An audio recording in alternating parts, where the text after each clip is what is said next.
Hi friends, അസ്സലാമലൈക്കും. Welcome back to my channel. നമ്മുടെ പുതിയൊരു വീഡിയോയിലേക്ക് എല്ലാവർക്കും സ്വാഗതം. അപ്പോൾ ഇന്ന് ഞാൻ വന്നിരിക്കുന്നത് എല്ലാവർക്കും യൂസ്ഫുൾ ആവുന്ന കുറച്ച് നല്ല ടിപ്സുകളും കളക്ട് ചെയ്തുകൊണ്ടാണ്. മഴക്കാലമായി കഴിഞ്ഞാൽ എല്ലാവർക്കും ഒരേപോലെ ബുദ്ധിമുട്ടുള്ള ഒരു കാര്യമാണ് തുണികൾ ഉണക്കിയെടുക്കുക എന്നത്. കുറേ ബുദ്ധിമുട്ടി ഒരുപാട് സമയമെടുത്താണ് മഴക്കാലത്ത് നമ്മൾ തുണി ഉണക്കിയെടുക്കാറുള്ളത്. എന്നാൽ എത്ര മഴക്കാലമായാലും വെയിലോ മഴയോ ഒന്നും വേണ്ട, എത്ര നനഞ്ഞ തുണിയും നമുക്ക് വളരെ ഈസി ആയിട്ട് തന്നെ ഉണക്കിയെടുക്കാനായിട്ട് സാധിക്കും. മഴക്കാലത്ത് പെട്ടെന്ന് തുണികൾ ഉണക്കിയെടുക്കാനുള്ള 1-2 ടിപ്സുകൾ ഞാൻ ഈ വീഡിയോയിലൂടെ ഷെയർ ചെയ്യുന്നുണ്ട്. അതുമാത്രമല്ല, മഴക്കാലമൊക്കെ ആയിക്കഴിഞ്ഞാൽ വീടുകളിൽ ഉണ്ടാകുന്ന ഒരു മുഷിഞ്ഞ മണമൊക്കെ പെട്ടെന്ന് മാറിക്കിട്ടാനും, അതുപോലെ കൊതുകുകളുടെയും ഉറുമ്പുകളുടെയും ഈച്ചകളുടെയും ഒക്കെ ശല്യം പെട്ടെന്ന് ഒഴിവാക്കാനും, അതുപോലെ അടുക്കളയിൽ ഉപകാരപ്പെടുന്ന 1-2 ടിപ്സുകളും ഒക്കെ ഞാൻ ഈ വീഡിയോയിൽ ഷെയർ ചെയ്യുന്നുണ്ട്. തീർച്ചയായിട്ടും നിങ്ങൾക്ക് യൂസ്ഫുൾ ആകുന്ന ഒരു വീഡിയോ ആയിരിക്കും. സ്കിപ്പ് ചെയ്യാതെ മുഴുവനായിട്ടും കണ്ടു നോക്കുക. അപ്പം നമുക്ക് നേരെ വീഡിയോയിലേക്ക് പോവാം. നമ്മുടെ ഫസ്റ്റ് ടിപ്പ് ഒന്ന് കണ്ടു നോക്കാം. പുട്ടൊക്കെ ഉണ്ടാക്കുന്ന സമയത്ത് ഒരു ദിവസം മുഴുവനും നല്ല സോഫ്റ്റ് ആയിട്ടിരിക്കാനും, അതുപോലെ മാവൊക്കെ കുറേ നാൾ കേടുകൂടാതെ സ്റ്റോർ ചെയ്ത് വെക്കാനും, പുട്ടിന് മാവ് വാട്ടുന്ന സമയത്ത് ഇതുപോലെ ഒന്ന് ചെയ്തു വെച്ചാൽ മതി. എത്ര ദിവസം ഇരുന്നാലും മാവ് കേടാകാതെ പുട്ടൊക്കെ നല്ല സോഫ്റ്റ് ആയിട്ട് തന്നെ കിട്ടുകയും ചെയ്യും. പുട്ടിന് മാവ് വാട്ടിയെടുക്കുന്നതിനായിട്ട് ഞാനിവിടെ കുറച്ച് വെള്ളം അടുപ്പത്ത് വെച്ചിട്ടുണ്ട്. എന്നിട്ട് അതിലേക്ക് കുറച്ച് ഉപ്പുകൂടി ചേർത്ത് കൊടുത്തിട്ടുണ്ട്. അതിനുശേഷം വെള്ളം തിളച്ച് വരുന്ന സമയത്ത് നമുക്കിതുപോലെ ആവശ്യത്തിനുള്ള മാവ് ഇട്ട് കൊടുക്കാം. മാവ് ഇട്ട് കൊടുത്തു കഴിഞ്ഞ് നമ്മൾ കുറേ നേരം ഒന്നും വെള്ളം തിളപ്പിച്ചെടുക്കുന്നില്ല. അപ്പോൾ തന്നെ ഗ്യാസ് ഓഫാക്കി കൊടുക്കുന്നുണ്ട്. എന്നിട്ട് ഇതുപോലെ ഒരു തവി വെച്ചിട്ട് മാവ് നന്നായിട്ട് ഇളക്കി കൊടുക്കുന്നുണ്ട്. സാധാരണ നമ്മൾ തണുത്ത വെള്ളത്തിലേക്ക് കൈകൊണ്ട് നന്നായിട്ട് തിരുമിയെടുത്തിട്ടാണ് മാവ് റെഡിയാക്കി എടുക്കുന്നത്. എന്നാൽ അതിൻ്റെ ഒന്നും ആവശ്യമില്ല. ഇതുപോലെ ജസ്റ്റ് ഒന്ന് തവി കൊണ്ട് ഇളക്കിയെടുത്താൽ മതി. അപ്പോൾ ഇതേ ഇത്രയേ ഉള്ളൂ. മാവ് നമ്മൾ ഒരുപാട് സമയമൊന്നും ഇളക്കി കൊടുക്കേണ്ട ആവശ്യമില്ല. ഇതുപോലെ ഒന്ന് ചെറുതാക്കി ഇളക്കിയെടുത്താൽ മതി. ഇനി ഇതിൻ്റെ ചൂടൊക്കെ ഒന്ന് ചെറുതായിട്ട് മാറിയതിന് ശേഷം നമുക്ക് മിക്സിയുടെ ജാറിലിട്ട് ഒന്ന് അടിച്ചെടുക്കണം. നമുക്ക് വേണമെങ്കിൽ മിക്സി ഉപയോഗിക്കാതെ കൈകൊണ്ട് തന്നെ മാവൊന്ന് റെഡിയാക്കി എടുക്കാവുന്നതാണ്. എന്നാൽ അങ്ങനെ ചെയ്യുമ്പോൾ പുട്ട് ഉണ്ടാക്കി 1 മണിക്കൂറൊക്കെ ആകുമ്പോൾ തന്നെ നല്ല ഹാർഡായിട്ടിരിക്കും. ഇങ്ങനെ മിക്സിയിൽ ഒരു തവണ അടിച്ചെടുക്കുകയാണെങ്കിൽ രാത്രി വരെ ഇരുന്നാലും പുട്ട് നല്ല സോഫ്റ്റ് ആയിട്ട് തന്നെ ഇരിക്കും. അപ്പം ഞാനിവിടെ ഒരുപാട് മാവ് തെക്കി നിറച്ചെടുക്കാതെ കുറേശ്ശെ മാവെടുത്ത് ജസ്റ്റ് ഒന്ന് ക്രഷ് ചെയ്തെടുക്കുന്നുണ്ട്. അപ്പോൾ ഇതേ ഞാനിവിടെ നമ്മുടെ പുട്ടിൻ്റെ മാവ് ഇതുപോലെ ഒന്ന് അടിച്ചെടുത്തിട്ടുണ്ട്. ഇനി ഇതൊരു എയർ കണ്ടെയ്നർ ബോക്സിലേക്ക് മാറ്റി കൊടുക്കാം. ഈ ഒരു രീതിയിൽ മാവ് റെഡിയാക്കിയിട്ട് ഇങ്ങനെ ഒരു പാത്രത്തിലേക്ക് സ്റ്റോർ ചെയ്ത് കൊടുക്കുകയാണെങ്കിൽ ഒരാഴ്ച വരെ ഇരുന്നാലും നമുക്ക് മാവ് കേടാകാതെ നല്ല പെർഫെക്റ്റ് ആയിട്ട് തന്നെ സൂക്ഷിക്കാനായിട്ട് പറ്റും. രാവിലെ എണീക്കാനും മടിയുള്ളവർക്കൊക്കെ ഇതുപോലെ മാവ് റെഡിയാക്കിയിട്ട് സ്റ്റോർ ചെയ്ത് സൂക്ഷിച്ചാൽ മതി. നമുക്ക് എന്നിട്ട് ആവശ്യമുള്ള സമയത്ത് എടുത്ത് ഉണ്ടാക്കിയെടുത്താൽ മതി. അപ്പോൾ അതേ ഇതുപോലെ ഒന്ന് നന്നായിട്ട് അടച്ചു കൊടുത്തിട്ട് നമ്മുടെ ഫ്രിഡ്ജിനകത്തേക്ക് വെച്ച് കൊടുത്താൽ മതി. ഫ്രീസറിനകത്തൊന്നും വെക്കേണ്ട ആവശ്യമില്ല. ഫ്രീസറിൻ്റെ അടിയിലുള്ള തട്ടിൽ വെച്ച് കൊടുത്താൽ മതി. അപ്പോൾ തീർച്ചയായിട്ടും ഇതുപോലെ ചെയ്യാത്തവരുണ്ടെങ്കിൽ ചെയ്ത് നോക്കിക്കോളൂ. നല്ല സോഫ്റ്റായിട്ട് ഇതുപോലെ നമുക്ക് പുട്ടുണ്ടാക്കി എടുക്കാനായിട്ട് പറ്റും. രാത്രി വരെ ഇരുന്നാലും നല്ല സോഫ്റ്റായിട്ട് തന്നെ ഇരുന്നോളും. തീർച്ചയായിട്ടും ട്രൈ ചെയ്ത് നോക്കിക്കോളൂ. ഇനി നമുക്ക് അടുത്തൊരു ടിപ്പ് കണ്ടു നോക്കാം. മഴക്കാലമൊക്കെ ആയിക്കഴിഞ്ഞാൽ പ്രത്യേകിച്ച് തുണികളൊക്കെ വിരിച്ചിടുന്നത് കൊണ്ട് വീടിനകത്ത് ഒരു മുഷിഞ്ഞ മണവും, അതുപോലെ കൊതുകുകളുടെയും ഈച്ചകളുടെയും ഉറുമ്പുകളുടെയും ഒക്കെ ശല്യം വളരെ കൂടുതലായിരിക്കും. അതൊക്കെ പെട്ടെന്ന് പരിഹരിച്ചെടുക്കുന്നതിനായിട്ട് ഇതുപോലെ ഒന്ന് ചെയ്തു കൊടുത്താൽ മതി. ഞാനിവിടെ ചെറിയൊരു പാത്രത്തിൽ കുറച്ച് വെള്ളം ഒന്ന് തിളപ്പിക്കാനായിട്ട് വെച്ചിട്ടുണ്ട്. വെള്ളം തിളച്ച് വരുന്ന സമയത്ത് ഇതിലേക്ക് കുറച്ച് കംഫർട്ട് ഒഴിച്ചു കൊടുക്കാം. കംഫർട്ട് നിങ്ങളുടെ കയ്യിൽ ഇല്ല എങ്കിൽ ഒരല്പം പൗഡർ ആണെങ്കിലും ചേർത്ത് കൊടുത്താൽ മതി. അപ്പോൾ അത് ചേർത്ത് കൊടുത്തിട്ട് നമുക്കിതുപോലെ നന്നായിട്ടൊന്ന് തിളപ്പിച്ചെടുക്കണം. ഒരു 2 മിനിറ്റെങ്കിലും തിളപ്പിച്ചെടുക്കുക.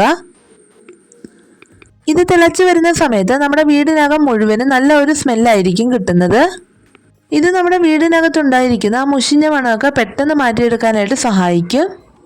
ഇനി ഈ വെള്ളം ഒന്ന് തണുത്ത് കഴിഞ്ഞിട്ട് നമുക്ക് ഇതുപോലെ ഒരു സ്പ്രേ ബോട്ടിലേക്കോ അല്ലെങ്കിൽ സാധാ ഒരു കുപ്പിയിലേക്കോ മാറ്റി കൊടുക്കാം. അപ്പോൾ ഇത് മുഴുവനായിട്ട് ഞാൻ ഇതുപോലെ ബോട്ടിലേക്ക് മാറ്റി കൊടുത്തിട്ടുണ്ട്. ഇനി നമ്മുടെ വീടുകളിൽ ഇതുപോലെ തുണികളൊക്കെ വിരിച്ചിടുന്ന സമയത്ത്, പ്രത്യേകിച്ച് മഴക്കാലമൊക്കെ ആകുമ്പോൾ എല്ലാവരുടെയും വീടുകളിലുള്ള അവസ്ഥ ഇതായിരിക്കും. ഇങ്ങനെയുള്ളപ്പോൾ വീടിനകത്ത് മുഴുവനും കൊതുകുകളുടെയും ഈച്ചകളുടെയും ഒക്കെ ശല്യം വളരെ കൂടുതലായിരിക്കും. അതുപോലെ ഒരു മുഷിഞ്ഞ മണമായിരിക്കും വീട് മുഴുവനും. അതൊക്കെ ഒന്ന് പെട്ടെന്ന് മാറ്റിയെടുക്കുന്നതിനായിട്ട് ഇതുപോലെ നമ്മൾ ഉണ്ടാക്കി വെച്ചിട്ടുള്ള ആ ഒരു വെള്ളം ജസ്റ്റ് ഒന്ന് സ്പ്രേ ചെയ്ത് കൊടുത്താൽ മതി. ഇതിൻ്റെ ഒരു സ്മെല്ലടിക്കുന്ന സ്ഥലത്തേക്ക് ഈച്ചകളും കൊതുകുകളും പ്രാണികളും ഒന്നും തന്നെ വരികയില്ല. ഇനി അതുപോലെ മഴക്കാലമൊക്കെ ആയി കഴിഞ്ഞാൽ നമ്മുടെ ബെഡ്ഷീറ്റും ബ്ലാങ്കറ്റും തലകണയറയൊക്കെ നമുക്ക് എന്നും തന്നെ കഴുകാനായിട്ട് പറ്റുകയില്ല. അങ്ങനെയുള്ള സമയത്ത് അതിനകത്തൊക്കെ ഒരു മുഷിഞ്ഞ മണമായിരിക്കും ഉണ്ടാവുക. അതൊക്കെ പെട്ടെന്ന് മാറ്റിയെടുക്കാൻ ഈ ഒരു സ്പ്രേ ഒന്ന് അടിച്ചു കൊടുത്താൽ മാത്രം മതി. ചെറിയ കുട്ടികളൊക്കെ ഉള്ള വീടുകളിൽ നമുക്ക് ഡെയിലി മാറേണ്ട അവസ്ഥ ഉണ്ടായിരിക്കും. അങ്ങനെയൊക്കെ പറ്റാത്ത സാഹചര്യങ്ങളിൽ നമുക്ക് ഇതുപോലെ ഒന്ന് ജസ്റ്റ് സ്പ്രേ ചെയ്ത് കൊടുത്താൽ മതി. അതുപോലെ നമ്മുടെ തലകണറയിലൊക്കെ ഉണ്ടാകുന്ന ആ ഒരു സ്മെല്ലൊക്കെ മാറ്റിയെടുക്കാനായിട്ട് ഇതൊന്ന് സ്പ്രേ ചെയ്ത് കൊടുത്താൽ മതി. പിന്നെ നമ്മൾ തുണികളൊക്കെ വെക്കുന്ന വാർഡ്രോബിലൊക്കെ ഇതുപോലെ ഒന്ന് അടിച്ചു കൊടുക്കുകയാണെങ്കിൽ അതിനകത്തുണ്ടാകുന്ന ആ ഒരു മുഷിഞ്ഞ മണമൊക്കെ പെട്ടെന്ന് മാറ്റിയെടുക്കാനായിട്ട് പറ്റും. ഇനി അതുപോലെ നമ്മുടെ അടുക്കളയിൽ ഇറച്ചിയും മീനും ഒക്കെ ഫ്രൈ ചെയ്തെടുക്കുന്ന സമയത്ത് വീട് മുഴുവനും ആ ഒരു സ്മെല്ലായിരിക്കും നിറഞ്ഞു നിൽക്കുക. അതൊക്കെ മാറ്റിയെടുക്കുന്നതിനായിട്ട് ഇതൊന്ന് ജസ്റ്റ് സ്പ്രേ ചെയ്ത് കൊടുത്താൽ മതി. നമുക്ക് നല്ല ഒരു സ്മെല്ല് തന്നെ നിലനിർത്താനായിട്ട് സാധിക്കും. ഇനി അതുപോലെ ഡെയിലി ഉപയോഗിക്കുന്നത് കൊണ്ട് തന്നെ മഴക്കാലമൊക്കെ ആയി കഴിഞ്ഞാൽ നമ്മുടെ ചൂലിനൊക്കെ ഒരു മുഷിഞ്ഞ മണമായിരിക്കും ഉണ്ടാവുക. അതൊക്കെ പെട്ടെന്ന് മാറ്റിയെടുക്കുന്നതിനായിട്ട് നമുക്ക് ഇതുപോലെ ജസ്റ്റ് ഒന്ന് സ്പ്രേ ചെയ്ത് കൊടുത്താൽ മതി. അതിനകത്തുണ്ടായിരിക്കുന്ന അഴുക്ക് മണമൊക്കെ നമുക്ക് പെട്ടെന്ന് തന്നെ പോയി കിട്ടും. ജസ്റ്റ് ഇതൊന്ന് നിങ്ങൾ ട്രൈ ചെയ്ത് നോക്കിക്കോളൂ. യൂസ്ഫുൾ ആകുന്ന ഒരു ടിപ്പാണ്. ഇനി അടുത്തൊരു ടിപ്പ് കണ്ടു നോക്കാം. മഴക്കാലമൊക്കെ ആയി കഴിഞ്ഞാൽ തുണികളൊക്കെ വെയിൽ കൊള്ളിക്കുക എന്നത് വലിയ ബുദ്ധിമുട്ടുള്ള കാര്യമാണ്. വെയിലത്ത് ഉണക്കാതെ തുണികളൊക്കെ മടക്കി വെക്കുന്ന സമയത്ത് അതിനകത്ത് എപ്പോഴും ഒരു ബാഡ് സ്മെല്ല് നിറഞ്ഞു നിൽപ്പുണ്ടായിരിക്കും. തുണികളിലൊക്കെ ഉണ്ടാകുന്ന ഇങ്ങനെയുള്ള സ്മെല്ല് പെട്ടെന്ന് മാറ്റിയെടുക്കുന്നതിനായിട്ട് ഇതുപോലെ ഒരു ടിഷ്യൂ പേപ്പറിൽ കുറച്ച് പൗഡർ എടുത്തിട്ട് നമ്മൾ തുണികൾ മടക്കി വെക്കുന്നതിൻ്റെ ഇടയിൽ ഇതുപോലെ ഒന്ന് വെച്ച് കൊടുത്താൽ മതി. കുട്ടികളുടെയൊക്കെ തുണികൾ മടക്കി വെക്കുന്ന സമയത്ത് ഇതുപോലെ ഒന്ന് ചെയ്ത് കൊടുക്കുകയാണെങ്കിൽ തുണികൾക്കൊക്കെ എപ്പോഴും നല്ല ഒരു സ്മെല്ല് തന്നെ നിലനിർത്താനായിട്ട് സാധിക്കും. ഇനി അടുത്തൊരു ടിപ്പ് കണ്ടു നോക്കാം. മഴക്കാലത്ത് എപ്പോഴും ഉണ്ടാകുന്ന ഒരു പ്രോബ്ലമാണ് കറണ്ട് പോകുന്നത്. ഇടയ്ക്കിടയ്ക്ക് കറണ്ട് പോകുന്ന സമയത്ത് നമ്മൾ ഫ്രിഡ്ജിലൊക്കെ വെക്കുന്ന സാധനങ്ങൾ കേടായി പോകാറുണ്ട്. അതുമാത്രമല്ല കൂളിംഗ് നഷ്ടമായിട്ട് നമുക്ക് കറണ്ട് ബില്ലും അധികമാകാനായിട്ട് സാധ്യതയുണ്ട്. അതൊക്കെ ഒഴിവാക്കുന്നതിനായിട്ട് 2 ചിരട്ടയിൽ ഇതുപോലെ കുറച്ച് ഐസ് ക്യൂബ് ഉണ്ടാക്കിയെടുത്തിട്ട് നമ്മുടെ ഫ്രീസറിൻ്റെ അടിയിലുള്ള ഈ ഒരു ഭാഗത്ത് വെച്ച് കൊടുത്താൽ മതി. ഒരു 3-4 മണിക്കൂറൊക്കെ കറണ്ട് പോയാൽ നമ്മുടെ ഫ്രിഡ്ജിനകത്തുള്ള കൂളിംഗ് ഒട്ടും തന്നെ നഷ്ടപ്പെടുത്താതെ അത് നിലനിർത്താനായിട്ട് സഹായിക്കും. ചിരട്ട വെക്കുന്നത് കൊണ്ട് തന്നെ ഐസ് കട്ട പെട്ടെന്നൊന്നും മെൽറ്റ് ആകാതെ കുറേ സമയം അതിൻ്റെ കൂളിംഗ് നിലനിർത്തും. അപ്പോൾ ഇതുപോലെ ചെയ്യാത്തവരുണ്ടെങ്കിൽ തീർച്ചയായിട്ടും ചെയ്ത് നോക്കിക്കോളൂ. കറണ്ട് പോകുമ്പോഴുള്ള ബുദ്ധിമുട്ട് നിങ്ങൾക്ക് ഒഴിവാക്കാനായിട്ട് പറ്റും. ഇനി നമുക്ക് ഇന്നത്തെ നമ്മുടെ മെയിൻ ടിപ്പ് ഒന്ന് കണ്ടു നോക്കാം. മഴക്കാലമായി കഴിഞ്ഞാൽ എല്ലാവർക്കും ഉണ്ടാകുന്ന ഒരു ബുദ്ധിമുട്ടാണ് തുണികൾ ഉണക്കിയെടുക്കുക എന്നത്. ഒരു 4-5 ദിവസമൊക്കെ മഴ കണ്ടിന്യൂസ് ആയിട്ട് തുടർന്നു കഴിഞ്ഞാൽ നമുക്ക് തുണികൾ ഉണക്കിയെടുക്കാനായിട്ട് വലിയ പാട് തന്നെയാണ്. പ്രത്യേകിച്ച് കട്ടിയുള്ള തുണികളൊക്കെ ഉണക്കിയെടുക്കുക എന്നത് ബുദ്ധിമുട്ടുള്ള കാര്യമാണ്. അങ്ങനെയുള്ള സമയത്ത് തുണികൾ പെട്ടെന്ന് ഉണക്കിയെടുക്കാനായിട്ട് ഇതുപോലെ ചെയ്തു കൊടുത്താൽ മതി. ഞാനിവിടെ മഴക്കാലത്ത് കട്ടിയുള്ള തുണികൾ ഉണക്കിയെടുക്കുന്നത് ഇതുപോലെ ഫ്രിഡ്ജിൻ്റെ പുറകിലുള്ള ഈ ഒരു കമ്പിയിൽ ഇട്ടുകൊണ്ടാണ്. അതിനായിട്ട് ആദ്യം തന്നെ നമ്മൾ ഫ്രിഡ്ജിൻ്റെ ആ വയറൊന്ന് വിടിവിപ്പിച്ച് സ്വിച്ചൊക്കെ ഒന്ന് ഓഫാക്കിയിട്ട് കൊടുക്കണം. എന്നിട്ട് നമ്മൾ ഇതുപോലെ ഉണക്കാനുള്ള കട്ടിയുള്ള തുണികളുണ്ടെങ്കിൽ ഇങ്ങനെയൊന്ന് ഇട്ട് കൊടുത്താൽ മാത്രം മതി. കുട്ടികളുടെ യൂണിഫോം അതുപോലെ അടിയിലിടുന്ന ഇന്നർവിയേഴ്സ് ഒക്കെ നമുക്ക് പെട്ടെന്ന് തന്നെ ഈ ഒരു രീതിയിൽ ഉണക്കിയെടുക്കാനായിട്ട് സാധിക്കും. എത്ര കട്ടിയുള്ള തുണിയും നമുക്ക് ഈ ഒരു രീതിയിൽ മഴക്കാലത്ത് വളരെ ഈസി ആയിട്ട് ഉണക്കിയെടുക്കാം. അഴയോ വെയിലോ ഒന്നും ആവശ്യമില്ല. ഇതുപോലെ ചെയ്ത് കൊടുത്താൽ മതി. നമ്മൾ രാത്രിയിൽ ഇതുപോലെ ഒന്ന് ഇട്ട് കൊടുത്തിട്ട് രാവിലെ എടുക്കുകയാണെങ്കിൽ നമ്മൾ വെയിലത്തൊക്കെ ഇടുന്നതിൽ നല്ല രീതിയിൽ തന്നെ നമുക്കിത് ഉണക്കിയെടുക്കാനായിട്ട് സാധിക്കും. ഇനി അതുപോലെ രാവിലെ ഇട്ട് കൊടുക്കുകയാണെങ്കിൽ നമ്മൾ രാത്രി എടുക്കുകയാണെങ്കിൽ നല്ല രീതിയിൽ ഇത് ഉണക്കിയെടുക്കാനായിട്ട് പറ്റും. അപ്പോൾ അതേ ഞാനിവിടെ രാത്രിയിൽ ഇട്ട് കൊടുത്തിട്ട് രാവിലെ ഒന്ന് എടുത്തിട്ടുണ്ട്. നല്ല രീതിയിൽ തന്നെ തുണികൾ ഉണക്കിയെടുത്തിട്ടുണ്ട്. ഇനി നമ്മളിത് വെയിലത്തൊന്നും ഇട്ട് ഉണക്കേണ്ട ആവശ്യമില്ല. പിന്നെ നിങ്ങൾ രാവിലെയാണ് തുണി ഉണങ്ങാൻ ഇടുന്നതെങ്കിൽ രാത്രിയിൽ എടുക്കുക. അതുപോലെ നമ്മൾ തുണികൾ ഉണക്കാൻ ഇട്ടതിന് ശേഷം ഫ്രിഡ്ജ് ഓണാക്കി ഇട്ടേക്കണം. ഫ്രിഡ്ജ് ഓഫാക്കി കിടക്കുകയാണെങ്കിൽ ഇതുപോലെ നമുക്ക് തുണികൾ ഉണങ്ങി കിട്ടുകയില്ല. അപ്പം മഴക്കാലമൊക്കെ ആയിക്കഴിഞ്ഞാൽ തുണികൾ ഉണക്കാനായിട്ട് സ്ഥലമില്ല എന്നുള്ളവർ തീർച്ചയായിട്ടും ഇതുപോലെ ചെയ്ത് നോക്കിക്കോളൂ. കട്ടിയുള്ള തുണികളൊക്കെ വളരെ ഈസി ആയിട്ട് തന്നെ നമുക്ക് ഉണക്കിയെടുക്കാനായിട്ട് പറ്റും. ഈ ഒരു സൂത്രം ഞാൻ വർഷങ്ങളായിട്ട് ചെയ്തുകൊണ്ടിരിക്കുന്നതാണ്. ഒരു കുഴപ്പവുമില്ല. തീർച്ചയായിട്ടും നിങ്ങളും ചെയ്ത് നോക്കിക്കോളൂ. ഇനി നമുക്ക് തുണികൾ ഉണക്കാനുള്ള ഒരു ടിപ്പ് കൂടി കണ്ടു നോക്കാം. വിറകടുപ്പൊക്കെ ഉള്ളവർക്ക് സൂപ്പറായിട്ട് ചെയ്തെടുക്കാൻ പറ്റുന്ന ഒരു സൂത്രമാണ്. വിറകടുപ്പില്ലാത്തത് കൊണ്ട് തന്നെ ഞാനിവിടെ ഗ്യാസിലാണ് ഇതൊന്ന് ചെയ്ത് കാണിക്കുന്നത്.